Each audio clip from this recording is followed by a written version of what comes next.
mengotori jiwanya. Semakin sering, semakin intens kita ini menjaga kebersihan jiwa kita, menjaga keikhlasan, menjaga stamina iman, kesabaran, yang mana diantara upaya-upaya itu adalah dengan kita mengaji, memperdalam, mengasah jiwa untuk terus memahami ayat-ayat Allah dan sunnah-sunnah Nabi Muhammad SAW. Ayah bunda rahmat Allah Subhanahu Wa Taala, kita lanjutkan bab muraqabatullah. Kita lanjut pada hadis yang ke-7 dari bab ini. Kalau sebelumnya kita mengkaji kisahnya 3 orang, orang yang botak, orang yang kena penyakit kulit, dan orang apa Pak? Buta apa orang yang bagaimana? Yang mereka itu diuji oleh Allah, diuji, didatangi malaikat, diberikan nikmat berupa kambing, kuda, kambing, unta, dan sapi, kurang lebih begitu. Dan itu mengingatkan kita semuanya bahwa nikmat itu hanyalah titipan dan ujian dari Allah Subhanahu Wa Taala. Kemudian kita lanjut, masyaallah muslimin rahimakumullah. Hadis yang berikutnya, an Abi Ya'la Shaddad bin Ausin radhiyallahu anhu, anin Nabi sallallahu alaihi wasallam, dari sahabat mulia Abi Ya'la Shaddad bin Aus bagi Hamzah, Shaddad bin Ausin radhiyallahu anhu, dari baginda Nabi sallallahu alaihi wasallam, qala, beliau Rasulullah Muhammad sallallahu alaihi wasallam bersabda, al-kayyisu man dana nafsahu wa amila lima ba'dal mauti wal ajizu man atba'a nafsahu hawaha wa tamanna 'ala Allah. Rawahu Tirmidzi wa qala haditsun hasan. Yang mana artinya, kata Nabi sallallahu alaihi wasallam, al-kayyisu, orang sing cerdas niku, orang yang pinter itu. Jadi ada definisi pinter versi Rasulullah. Kalau definisi pinter cerdas versi Rasulullah ini tidak mungkin salah.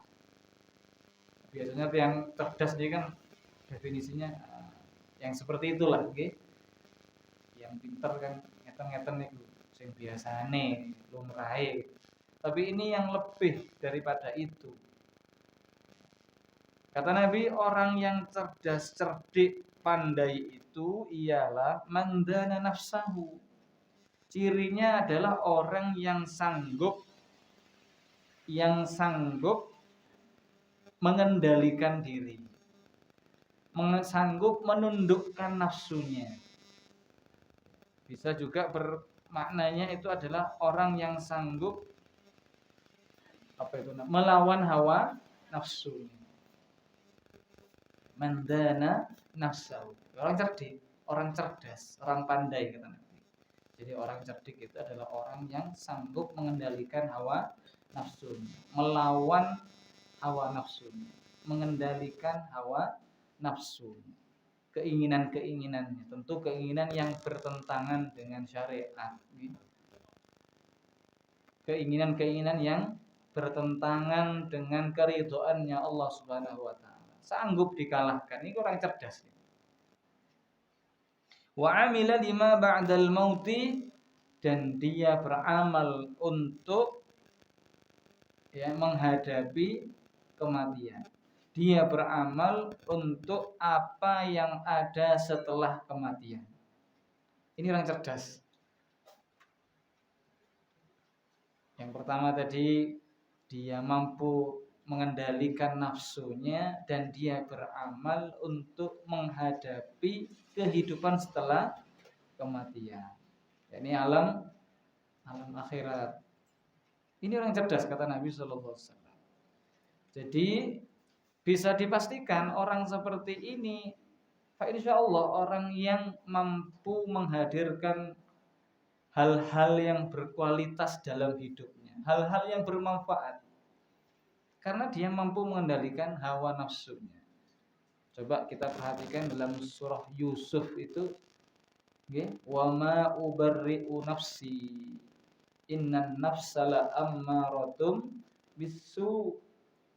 Ya, tidaklah aku, kata wa ma ubarri'u nafsi, innan nafsala ammaratum bisu, sesungguhnya nafsu itu senantiasa mengajak kepada keburukan. Ya memang sifat tabiatnya nafsu itu sering ngajak kepada hal-hal yang buruk. Ya. Nah, orang kalau sanggup melawan nafsunya, mengendalikan nafsunya, diarahkan kepada ketaatan, maka luar biasa. Insya Allah kehidupannya akan terisi dengan hal-hal yang bermanfaat. Kemudian masyaallah muslimin rahimakumullah, wa amila lima ba'dal maut, dan dia pun beramal untuk menghadapi kematian. Beramalnya dia ini dalam rangka mempersiapkan dirinya menghadapi kehidupan yang kekal abadi. Ini orang cerdas. Contoh Bapak Ibu sekalian, ya, kita mau jalan-jalan misalkan, lalu dikatakan, Bapak Ibu kita akan jalan-jalan selama 2 hari. Perjalanannya cukup jauh dan di sana tempatnya dingin. Apa yang Anda lakukan? Anda akan mempersiapkan segala sesuatunya dengan baik. Jangan sampai nanti di tengah jalan kaliren. Terus jangan sampai nanti nyampe di lokasi kedinginan, masuk angin. Maka apa yang jenengan lakukan? Bawa bekal yang cukup, bawa jaket, bawa selimut, bantal, kasur, saomah-omahi barang. Ya tentu nggak seperti itu. Tapi kan ini perjalanan di dunia, ngeten nggih. Perjalanan dunia kita pun nggak boleh salah. Milih kostum nggak boleh salah, bawa bekal nggak boleh salah. Loh 2 hari 2 malam loh. Kok bawa bekal itu ya minimalis, ya. Pakai baju yang minimalis lagi. Ya wajar nanti kalau di tengah jalan tiba-tiba sakit, masuk angin dan sebagainya. Oleh karena itu masyaallah muslimin rahimakumullah, apalagi yang akan kita hadapi adalah perjalanan yang sangat-sangat panjang, ya. Ujian, hisab dan seterusnya itu bukan perkara mudah, bukan perkara ringan, itu berat. Okay? Oleh karena itu orang yang cerdas, kata Nabi, dia beramal untuk menghadapi hari-hari yang berat itu. Perjalanan yang sangat panjang dan melelahkan itu, yang menguras emosi itu, ya. Betul-betul, ya, kalau orang tidak cukup bekalnya, tidak ada yang dia bawa, ya mati konyol. Kalau kita bahasa kita itu hari ini, ya mati konyol dia. Ya. Tapi ketika dia tahu perjalanan itu amat sangat lama, panjang, hisabnya berat, maka dia akan memperhitungkan segala sesuatunya dengan menghisab dirinya. Dia memilih amal-amal yang terbaik. Ayah bunda, jenengan punya tas ransel itu isinya 30 liter misalkan. Jenengan isi apa? Tentu yang penting-penting. Diisi bekal makanan, baju, okay? Masa diisi sayur, ya, setengah tas. Misalkan ditanya sama yang lain, bunda ini kok bawa sayur banyak? Loh iya kan nanti masak-masak di sana. Sudah bunda, di sana nanti ada yang nyiapin, nanti ada yang ngetring, misalkan begitu. Kan jadi sia-sia itu. Okay? Apalagi ada yang bawa batu bata, ya. Nah, ini, ya. Ada yang bawa pasir misalkan, kan sia-sia. Sama seperti itulah kita gambarannya itu. Maka yang diisi ke dalam ransel kita itu adalah hal-hal yang sangat berguna nanti, ya, berguna. Lebih cerdas lagi kalau zaman sekarang itu mungkin bawanya itu adalah sesuatu yang bisa mengcover semua. Apa itu? Kartu ATM. Gitu. Wah, ini cerdas banget ini, ya. Kelihatan santai banget jenengan nggih. Semua ada di kartu ATM. Iya, kalau di sana ada ATM. Nah, ini nah, makanya menguasai medan dan mengetahui, memiliki ilmu tentang apa yang akan kita lalui itu penting. Makanya dengan ngaji seperti ini. Nah, ini masyaallah muslimin rahimahumullah, orang cerdas seperti itu. Jadi kalau bicara tentang bagaimana mengendalikan nafsu, bagaimana menyiapkan diri, itu kaitannya dengan ilmu dan setelah itu ngikuti ilmu tadi. Gitu. Ya, memang segala sesuatu itu butuh ilmu, butuh informasi yang detail, yang jelas, biar kita nggak salah langkah.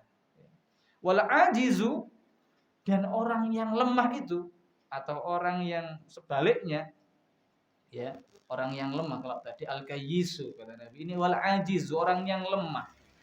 Sinten niki wong sing lemah? Wal ajizu man atba'a nafsahu, siapa yang dia itu mengikuti nafsunya, mengikuti apa yang diingini oleh nafsunya. Padahal nafsu sudah saya bacakan tadi dalam surah Yusuf, itu seringnya ngajak kepada keburukan. Secara umumnya begitu. Siapa yang mengikutkan hawa nafsunya itu hawaha, pada keinginan-keinginan hawa nafsunya, ngikuti. Ya. Wa tamanna 'ala Allah, dan dia ini berangan-angan kemurahan dari Allah, mendapatkan kemurahan ampunan dari Allah. Ya, sudah mengikuti hawa nafsunya, apapun yang diinginkan nafsunya dituruti, dianya pengen Allah memberikan rahmat atau kemurahan dari Allah. Ya, wis gak sholat, wis gak ngaji, wis gak sedekah, gak puasa, ya gak berzakat, ngarep rahmatnya Allah, ngarep ampunannya Allah. Mimpi ta. Nah, gitu. Kan seharusnya berusaha dulu, berikhtiar dulu, yo patuh, manut, tunduk, ngeten nggih. Nah, baru setelah itu berharap. Berharap. Kan lebih logis itu, kan begitu. Lebih mudah, ya. Karena sudah melaksanakan kewajiban, setelah itu mengharap kemurahan. Nah, ini kata Nabi SAW, orang yang seperti ini, orang yang dia ini mengikuti hawa nafsunya, tapi dia berharap kemurahan dari Allah. Ini orang ajiz, orang yang lemah. Apa orang yang lemah? Ya itu tadi, dia dikalahkan oleh hawa nafsunya. Itu indikatornya, itu dia kalah oleh hawa nafsunya. Sekalipun mungkin fisiknya besar, gagah, nanti coba kalau masuk bulan Ramadan, nanti akan kelihatan siapa yang kuat, siapa yang lemah, kan gitu. Oh, nge-gym mulai jam 8 sampai jam 11 malam. Gak leren-leren, Pak. Main bola itu 90 menit kali 2. Ya, gak leren-leren, gak mau diganti. Tapi giliran sholat tarawih, ya, berapa menit Pak kalau di sini Pak? Normal. Sekitar 25 menitan ya, mungkin ya. Udah sampai. Iya. 30 menit mungkin maksimal.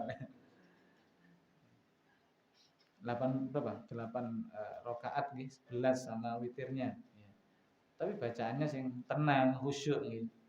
Aslinya gak lama kok. Kalau isya jam 7, sholat isya itu sekitar ya 10 menit, kemudian tambah tarawih, ya.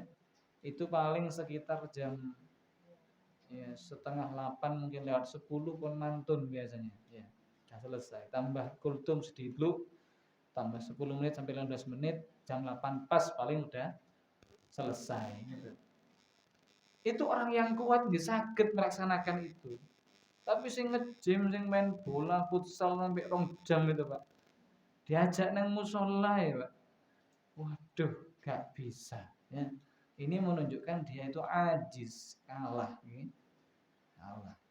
Masyaallah, jadi ini adalah nasihat yang sangat-sangat indah dari baginda Rasul sallallahu alaihi wasallam berkaitan dengan siapa yang cerdas dan siapa yang lemah ya. Baik. Masyaallah muslimin rahimakumullah.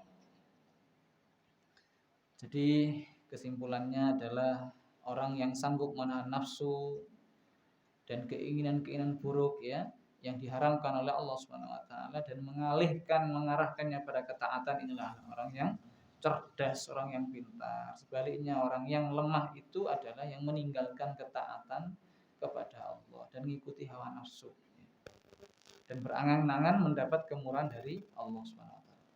Allah berfirman dalam Al-Qur'an surah An-Nisa 123 sampai 124 tentang ahlul kitab. Ahlul kitab itu adalah orang-orang yang mendapatkan kitab atau menjaga kitab sepeninggalnya para rasul ya, sebelum Nabi Muhammad SAW, atau diwarisi kitab. Tapi apakah mereka itu amanah? Dalam Al-Qur'an dikatakan mereka itu banyak yuharrifuna kalamullah, banyak yang menyelewengkan ayat-ayat Allah, banyak yang merubah. Allah berfirman bercerita tentang mereka, laisa bi amaniyikum wala amaniyi ahlil kitab may ya'mal su'an yujza bihi wala yajid lahu min dunillahi waliyyan wala nasira. Laisa bi amaniyikum, pahala dari Allah itu bukan berdasarkan angan-anganmu. Pahala dari Allah itu bukan sakarepe awak dewe atau sesuai dengan keinginan dan harapan kita. Yang menentukan siapa? Allah. Yang nerima Allah. Yang menentukan syaratnya Allah, kan begitu gitu. Jadi bukan versi kita, bukan maunya kita. Bukan. Wala amaniyi ahlul kitab, juga bukan berdasarkan angan-angan ahlul kitab. Mentang-mentang ahlul kitab. Maksudnya itu mentang-mentang merasa dirinya ini sebagai ahli agama, kalau bahasa kita mungkin begitu ya. Mentang-mentang ngaku ulama, terus bikin standar-standar versi dia sendiri. Padahal pahala kebaikan itu ya sesuai dengan apa yang Allah kehendaki. May ya'mal su'an yujza bihi. Barang siapa yang mengerjakan kejahatan, nah ini standarnya Allah. Standarnya Allah disampaikan oleh Allah, may ya'mal su'an yujza bihi. Siapa yang mengerjakan kejahatan, keburukan, yujza bihi, pasti akan dibalas oleh Allah sesuai dengan kejahatan yang dia kerjakan. Nah, ini ada orang berbuat jahat, berbuat dosa, lalu setelah itu dia melakukan sebuah upaya namanya penghapusan dosa, surat pengampunan dosa ya. Mari ngono nglakokno meneh gitu. Oh, digawe dulinan nih. Ya. Atau yang semisal itu. Wala yajid lahu min dunillahi waliyyan wala nasira.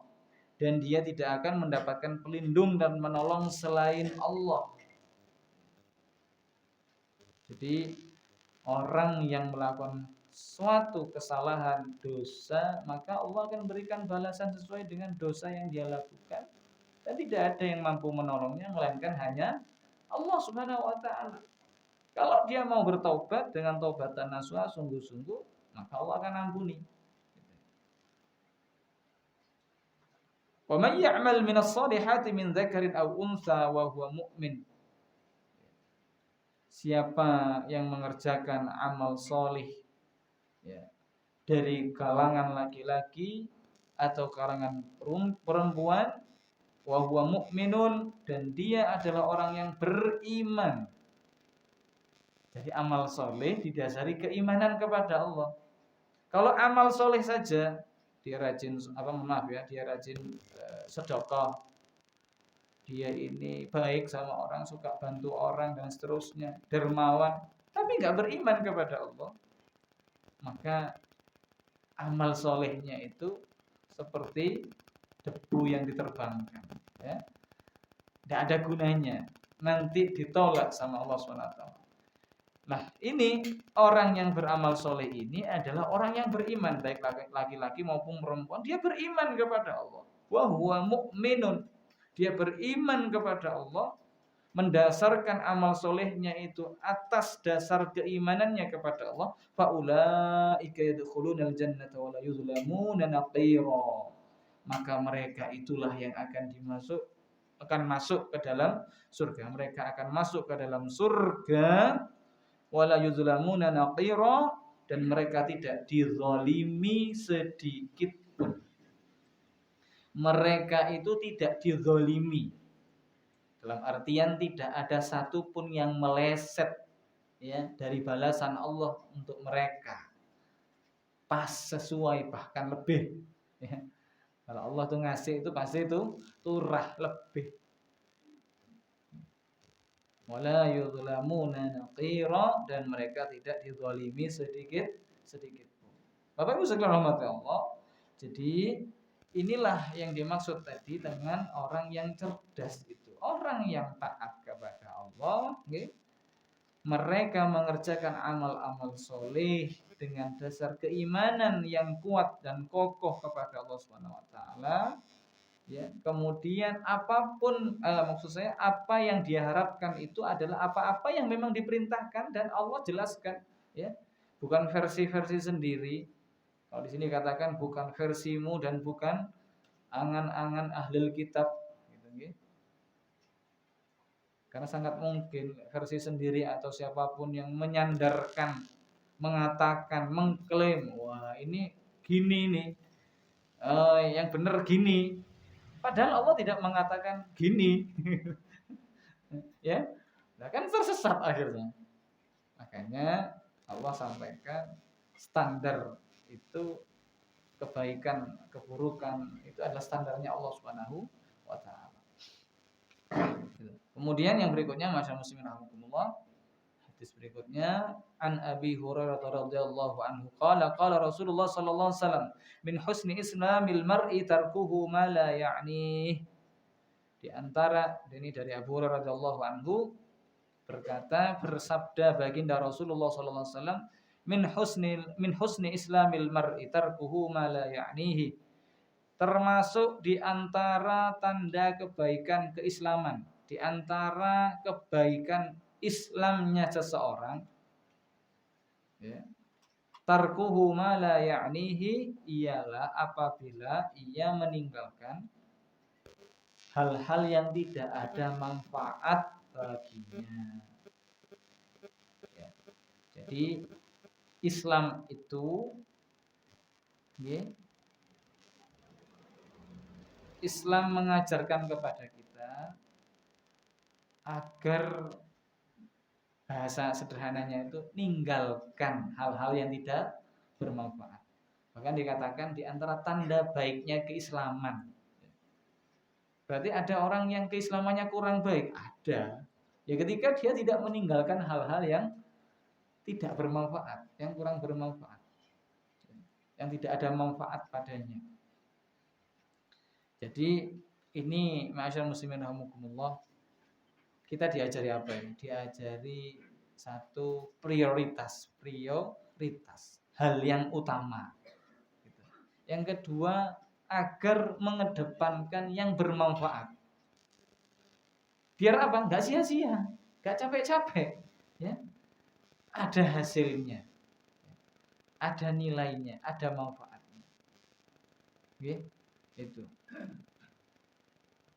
Dan dikatakan bahwa hadis ini merupakan dasar yang agung di antara dasar-dasar tentang adab. Bisa dibayangkan kalau setiap kita ini terfokus, pikiran kita ini untuk mengerjakan hal-hal yang manfaat, alangkah berguna dan bermanfaatnya waktu yang Allah berikan kepada kita. Allah bersumpah dengan masa, dengan waktu. Waktu itu modal kehidupan kita. Waktu adalah usia kita. Waktu adalah amal kita. Wal 'asr innal insana lafi khusr, kan begitu. Nah, kalau hampir semua kehidupan kita diisi dengan hal-hal yang sia-sia, yang kurang manfaat, bahkan tak ada manfaat, ya, anfaedah lah istilah orang sekarang. Ya, itu kan ya sia-sia emang. Seharusnya waktu, tenaga, pikiran, bahkan harta itu menghasilkan pundi-pundi amal yang tadi yang saya bahas di awal hadis tadi itu. Yaitu apa? Al-kayyisu man dana nafsahu wa amila lima ba'dal maut itu. Jadi dia berpikir cerdas.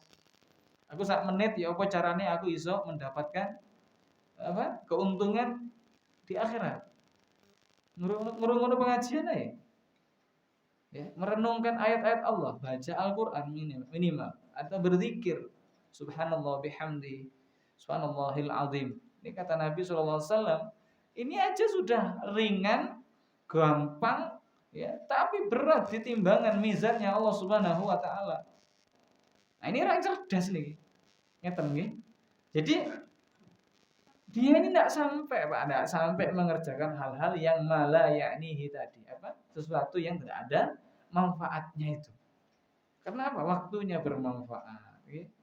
Diamnya saja dia, kalau orang cerdas itu diamnya saja. Ya. Sampai ada yang mengatakan gini, orang hamba Allah itu bicaranya zikir, diamnya fikir. Ya. Diamnya itu tafakur. Ya. Kalau enggak tafakur, tadzakur. Ya. Tafakur maksudnya apa? Dia ini muhasabah, dia zikir, dia merenungkan atau memuhasabah dirinya, merenungkan ayat-ayat Allah, ya, dan seterusnya. Sehingga apa? Itu saling berkolaborasi, saling mengisi. Yang ada yang sia-sia. Tadi apa yang saya lakukan? Apa sing tak awong mau yo?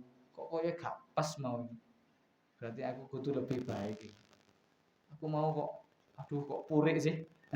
Kok kayaknya gak cocok ya. Mereka ini kudu lebih baik lagi. Nah, ini namanya orang yang cerdas. Ya. Dia meningkatkan kualitas hidupnya juga dalam rangka mempersiapkan kematiannya. Masyaallah muslimin rahimakumullah. Ada sebuah riwayat ditanyakan kepada Luqmanul Hakim, apa pesan yang sampai kepadamu yang dapat kami lihat? Ada orang yang tanya kepada Luqmanul Hakim. Beliau menjawab, jujur dalam perkataan, menyampaikan amanah, jujur dalam bicara, menyampaikan amanah, dan meninggalkan sesuatu yang tidak bermanfaat bagi saya. Kata Luqmanul Hakim. Ya, ini pesan beliau, ya, berkaitan dengan ada yang tanya tadi, ya, apa nasihat jenengan buat kami yang bisa kita ambil manfaatnya? Jujur dalam perkataan, menjaga amanah atau menyampaikan amanah, dan meninggalkan apa yang tidak bermanfaat bagi saya. Kira-kira 3 hal ini kalau diamalkan gimana Pak kehidupan kita? Berkualitas atau tidak berkualitas? Berkualitas, jujur, amanah, meninggalkan hal yang tidak bermanfaat. Jujur ya. Jujur itu bisa jujur dengan omongan, juga dengan sikap, ya. Amanah, menjaga amanah, ya, menyampaikan amanah, meninggalkan sesuatu yang tidak bermanfaat. Sahal bin Abdullah At-Tustari juga berkata, barang siapa mengatakan sesuatu yang tidak ada manfaatnya, maka ia terhalang untuk jujur. Siapa mengatakan sesuatu yang tidak ada manfaatnya, maka ia terhalang untuk jujur, kata Sahal bin Abdullah At-Tustari.